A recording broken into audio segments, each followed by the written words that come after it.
What up, my social media family? It's your favorite realtor, Josh Brown. And today, you guys know I'm back with another video. If you're just coming to my channel, don't forget to like and subscribe to your boy's channel for all the hottest real estate tips, news, investment ideas, things like that. But today's video is going to be the market update for June, which, as you guys know, our market out here in Denver, Colorado is forever changing. So you want to make sure that you stay informed so you can know what moves to make next and you can make an informed decision. So let's just get started. Gonna screen share with you guys the market. As you guys can see, I was already kind of looking at the market before I even on this little market update with y'all, because I have to stay on top of this stuff. So we'll start out with the market snapshot as always. And as you guys can see, actives, pendings, and sold, we're starting to see a little increase in actives, as you can see here. And then the pendings and sold are starting to level out. That's going to be for the detached single family home and the attached single family homes. We're starting to see a little bit of a level out when it comes to actives, and a decrease in sold, and then a little tiny bit of an increase in pendings. So let's look at all the active listings. As you guys can see, this time last year we had 7,000 active listings, and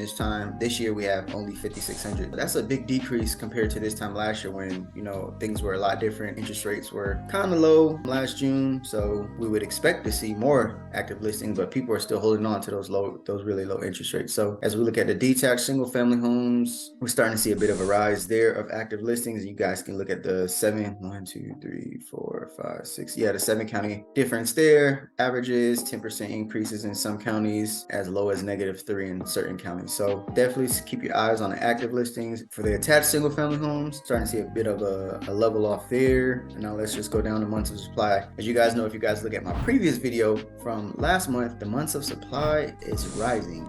We went from 1.45 to 1.58. So we're getting close to that 2%. And as you guys can see, if you look at the trajectory here, it's pretty similar to last year's months of supply. And if you guys want to, you know, kind of pay attention to how the month of supply is going to play out, I mean, last year around September, we had 2 months of supply, and it seems to be, we're still a little bit short of what the average was last year, but it looks like we're going in that trajectory. So definitely pay attention to the months of supply because it's very important, and it will help you, you know, find some of the best deals. So the detached single family homes had probably the most inventory, as you guys can see right there. Even in the months of August through September, October, you know, they were a little bit above 2 months of supply. So when we look at the attached single family homes, as you can see, they're a little bit lower. Look at the 7 county difference over there. Jefferson County still had the lowest. Jefferson County also had the lowest with the detached single family homes. So let's look at the days on the MLS. The days on the MLS, we didn't really see a change for both, but when we look at them separately, for the detached, we had 22 days, so that's 1 day more, which is still pretty low considering the average days on market usually is in like the 40s. But as you can see, once we get up to that February, January, September, October, we're starting to see a rise. But here, the rise is still very low. 22 days, still not a long time. The average days on the MLS increased 22 days, up from 100% from last year. Jefferson County was the fastest moving this month with an average of 15 days on the MLS. There's your 7 county average right there. Elbert County had the highest with 59 days on the market. Your attached single family homes, about 23 days on the market. And the reason why the days on the MLS is so important for you guys is because it's going to let you know how fast a home is going to sell once it's listed. So as you can see, we got 23 days on the market here. Douglas County had the longest with 33 days on the market. Jefferson and Arapahoe County had the lowest. Now let's look at the actives and sold by price range for detached and the attached single family. The detached single family homes, the 600 to 799, again had the most active listings, but also had the most sold listings. In second place was the 500 to 599, which had the most active, the second most active, and the second fastest sold for the detached single family homes. You guys can look at all the price points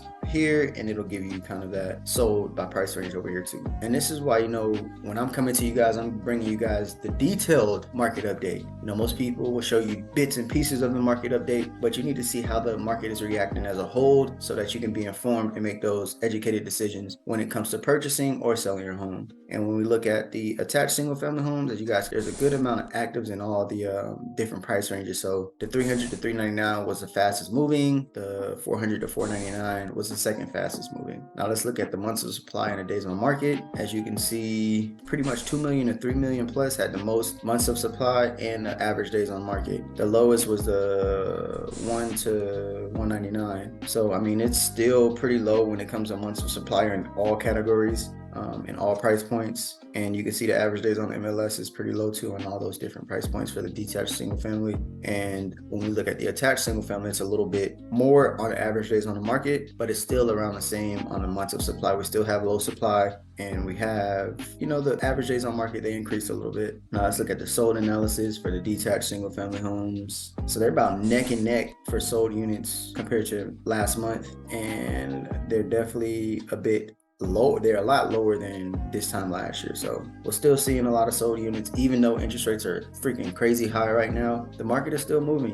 People just have to adjust. When interest rates rise, your buying power decreases. When interest rates go lower, your buying power increases. So that's where you can kind of see where certain people who are at those higher price points have to come down now in order to get kind of, whatever they're looking for. So always keep that in mind. Now we look at the attached single family homes. The attached single family homes have about 1,219 sold units. This time last year, they had, a good amount more, but still not as high as we would expect with those different rates there and compared to the rates now. So we're still moving pretty heavy. So if you guys see those rates decrease, to 5%, 4%, I'm just letting you know this market is going to go bizarre, because these 7% interest rates, I think people will finally understand why interest rates matter so much when it comes to how much buying power you have and how much buying power you lose. So I think it'll be very interesting to see what happens when those interest rates just go down a little bit, because it's going to bring people back into the market that couldn't afford to actually purchase the homes from here now. So, and if you guys see the inventory now, imagine what the inventory is going to look like when when interest rates decrease. So we're going to go over here to the average sold price. As you guys can see, we're starting to see a little bit of an increase in the average sold price. The average sold price for detached single family homes was $793,000. That's a 1.73 increase month over month. Denver County recorded the highest average sale price, over 110K above the 7-county average.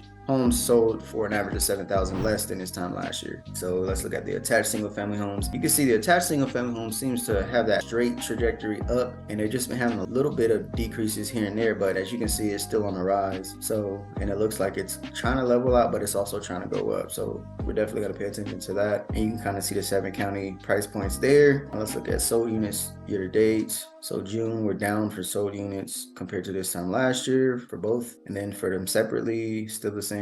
Separately is still the same for attached and detached. So, which we kind of expect with these interest rates being higher. So let's look at the sold to list price for detached single family homes. So everything pretty much sold 100% of whatever it was listed for in the most competitive price points. And that's what you really want to pay attention to. The 200 to 299, we've seen a 98.9% sold to list price, but pretty much everything else is about 100% or a little bit above. And for the attached single family home, we have pretty much the same thing. They're going a little bit lower than what they're listed for. So just pay attention to that and make sure you take that into account when you are making an offer on a home, so that you can make the best informed decision and the best offer that you can put out there. But your agent also has to educate you on things like this so you can understand how to go about doing a transaction.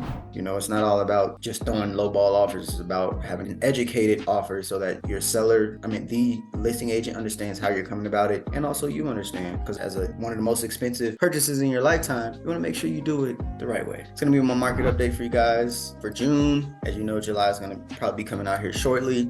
Just make sure you stay informed. These interest rates are very impactful to purchasing a home, but also don't let interest rates weigh you down from purchasing a home, because whenever interest rates go down, as long as you keep your credit good, you keep a good job, you can always refinance out of that. And I know some people will say, well, what if I can't refinance out of that? Well, at least your mortgage will be a consistent rate. That's why I always say, don't buy more house than you can afford. Just, if interest rates are higher and your payments are higher, just go down. Go a little bit lower. Go sit in a home that the payments actually make sense. So any event that, the interest rates do go lower, you can sell that home and buy up. Or you can just refinance that home and get even lower payments, and you'll be in even a better position. So it's all about making educated decisions. So this was my market update for June. I hope you guys enjoyed it. Like, comment, subscribe, share this video. Let me know what you guys want to see in the future, and I'll continue making these market updates so that my subscribers can always be informed and stay informed. This is your favorite realtor, Josh Brown. Over and out.